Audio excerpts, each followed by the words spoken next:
Hello students, आज हम आपको पढ़ाएंगे हड़प्पा सभ्यता के बारे में, जो कि 12वीं कक्षा का प्रथम अध्याय है। हड़प्पा सभ्यता। हड़प्पा सभ्यता का नाम हड़प्पा ही क्यों पड़ा? सबसे पहले तो बच्चों के दिमाग में यही बात आती है कि हड़प्पा सभ्यता का नाम हड़प्पा ही क्यों पड़ा, क्योंकि सबसे पहले जो शहर खोजा गया था वो हड़प्पा ही था, इसलिए उसका नाम हड़प्पा पड़ा। इसका दूसरा नाम एक और भी है, सिंधु सभ्यता।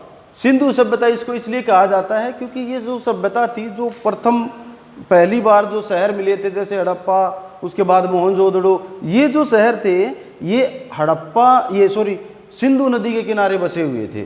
तो सिंधु नदी के किनारे बसे होने के कारण इसको सिंधु सभ्यता भी कहा जाता है। हड़प्पा और मोहनजोदड़ो सभ्यता भी इसको कहा जाता है, वो इसलिए क्योंकि सबसे पहले तो जो शहर मिला था वो हड़प्पा, और ये आज के पाकिस्तान में है। उस समय भारत पाकिस्तान एक हुआ करता था, लेकिन अभी जब आज अगर हम हड़प्पा की बात करते हैं तो ये हड़प्पा नामक शहर पाकिस्तान के अंदर है। मोहनजोदड़ो भी पाकिस्तान के अंदर है। ये जो सभ्यता थी पाकिस्तान और भारत और अफगानिस्तान 3 देशों में बसी हुई थी। उस समय तो ये कि 1947 तक तो भारत पाकिस्तान एक ही था। तो इसका काल जो है वो 2600 ईसा पूर्व से लेकर के 1900 ईस्वी पूर्व तक है। ये सभ्यता का काल है। जो इसकी खोज की थी वो सबसे पहले दयाराम साहनी ने 1921 में की थी। दयाराम साहनी ने सबसे पहले हड़प्पा नामक शहर की खोज की थी। हड़प्पा सबसे पहले जो है वो हड़प्पा नामक शहर खोजा गया था, और किसके द्वारा? दयाराम साहनी के द्वारा। 1922 के अंदर राखलदास बनर्जी ने मोहनजोदड़ो, कौन सा शहर?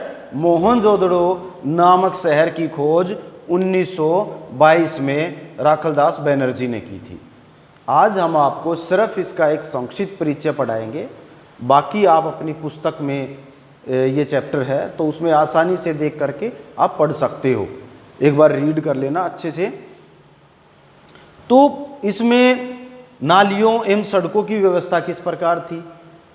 एक तो सड़कें जो हैं वो एक दूसरे को समकोण पर काटती थी, 90 डिग्री के कोण पर एक दूसरे को काटती थी, ताकि जो हवा चले तो सड़कें अपने आप साफ होती रहें। तो ये सड़कों की व्यवस्था हो गई। नालियाँ किस प्रकार की थी? नालियाँ जो हैं आज जैसे कि हमारे सिवर होते हैं शहरों में, आपने देखे होंगे सिवर होते हैं, वो धरती के नीचे खोद करके दबा दिए जाते हैं। तो इसी प्रकार ये भी दबा दी, नालियाँ को ढका गया था, बाकायदा अच्छे से कवर किया गया था। जो घरों की नालियाँ थी वो बाहर गलियों की नालियों से मिलती थी, गलियों की नालियाँ बाहर जो मुख्य नालियाँ होती थी उसमें मिलती थी, और वो बाहर जाकर कहीं गिरती थी। हड़प्पा सभ्यता पूर्णतः नगरीय सभ्यता थी। ये शहर नगरों में बसे हुए, ये जो सभ्यता थी वो नगरों में बसी हुई थी।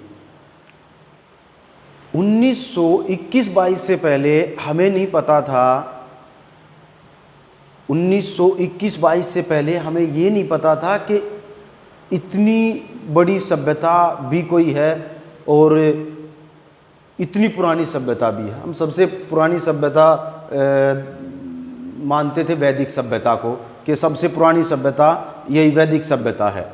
परंतु जब 1921-22 में इसकी खोज हुई तो ये विश्व की सबसे प्राचीन सभ्यताओं में से हड़प्पा सभ्यता आती है।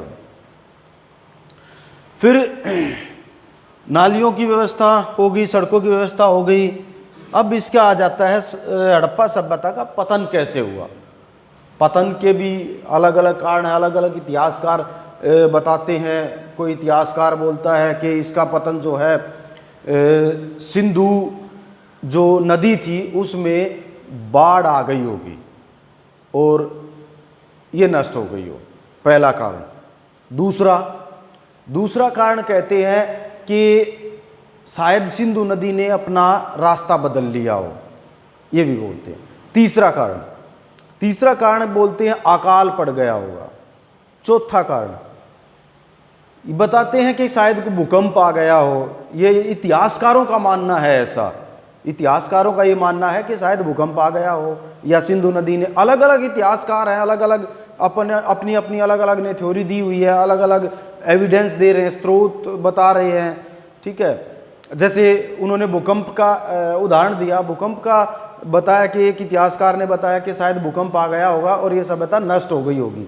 तो भूकंप का प्रमाण दिया कि एक घर में, एक घर से या एक बिल्डिंग से तकरीबन 7-8 कंकाल मिले हैं, इससे ज़्यादा ही मिले हैं शायद। तो इससे हमें ये अनुमान लगाते हैं कि इतने आदमी एक साथ कहीं दफन हुए हैं, तो इसका मतलब वो भूकंप आया होगा।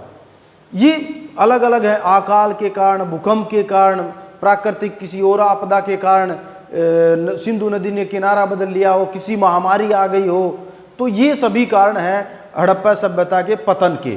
बाकी आप बुक में ब्रीफली पढ़ना इसको अच्छे से, और ये आपको एक संक्षिप्त परिचय इसका दिया गया है। यहाँ पर इतनी डीपली पढ़ाना संभव नहीं होगा, एक संक्षिप्त परिचय है, आप आसानी से अपनी बुक लो, अगर नहीं है तो आसपास किसी से इकट्ठा करो और अच्छे से पढ़ो। Thank you.